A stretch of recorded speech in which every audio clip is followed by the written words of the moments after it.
Right. Okay.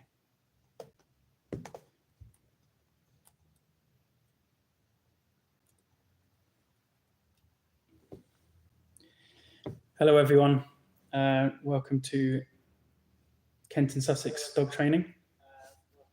Let me mute this 1 second.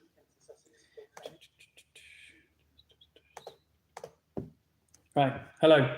So, got some questions today from a couple of people, and the first question is treat training considered bribery?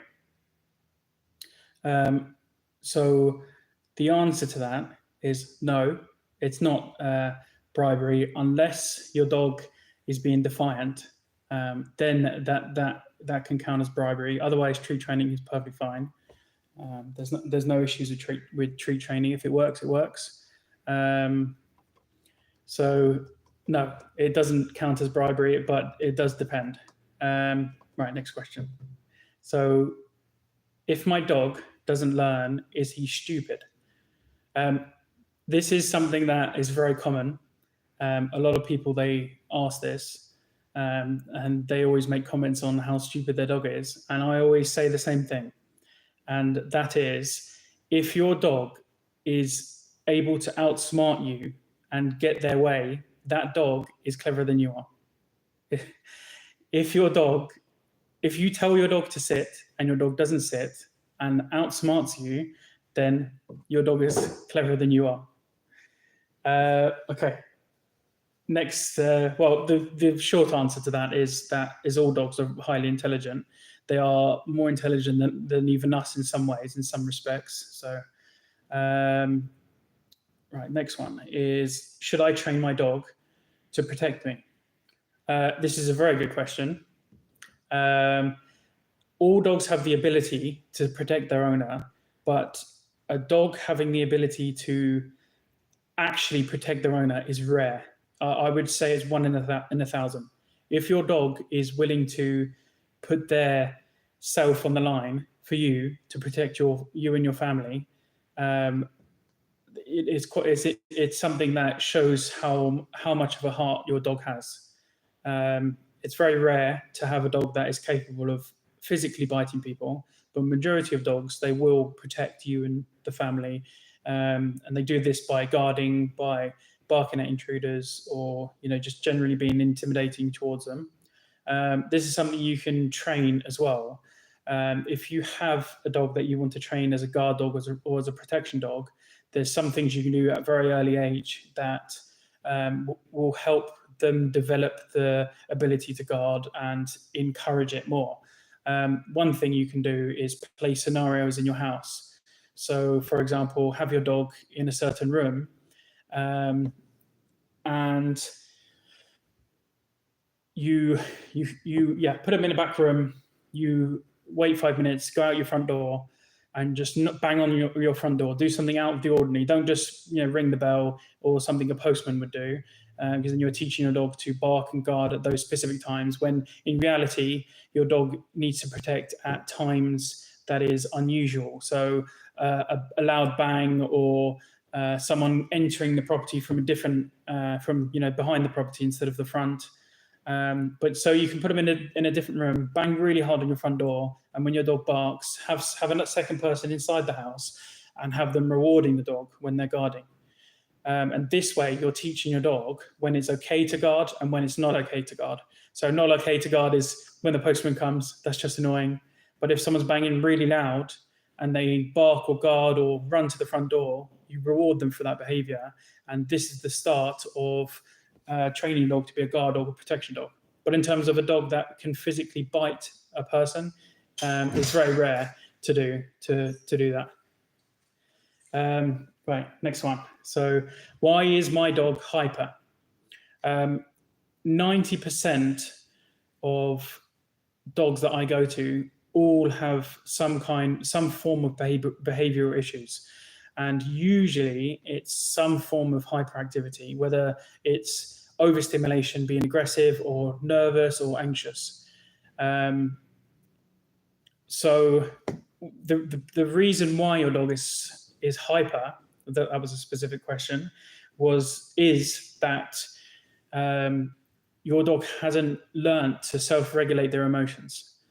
And if you haven't taught your dog to self-regulate their emotions, or if you haven't socialized your dog, so then they learn to self-regulate their emotions from other dogs and how to behave, then they will do what comes natural to them. And most of the time it's barking, biting, chewing, peeing, pooing, everything. So this is why your dog has behavior issues, however big or small. It all comes under the same umbrella, and it's because they haven't been taught correctly or in the correct way.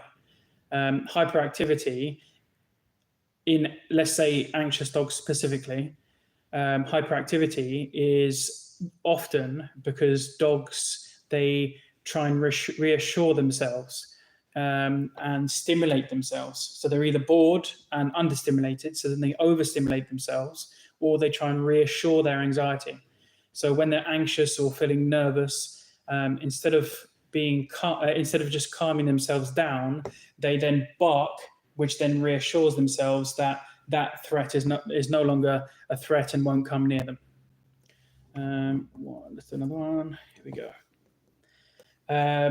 Will giving my dog people food cause begging?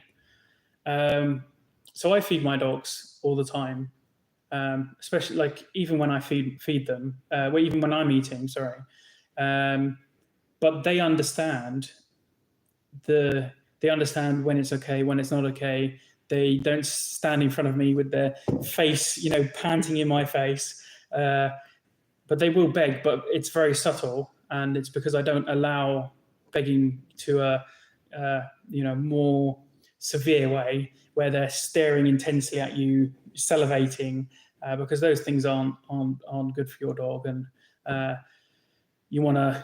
The end goal for your dog is for them to be calm and happy, and anything barking, anxious, nervousness, aggression, all these things, they're all bad for your dog.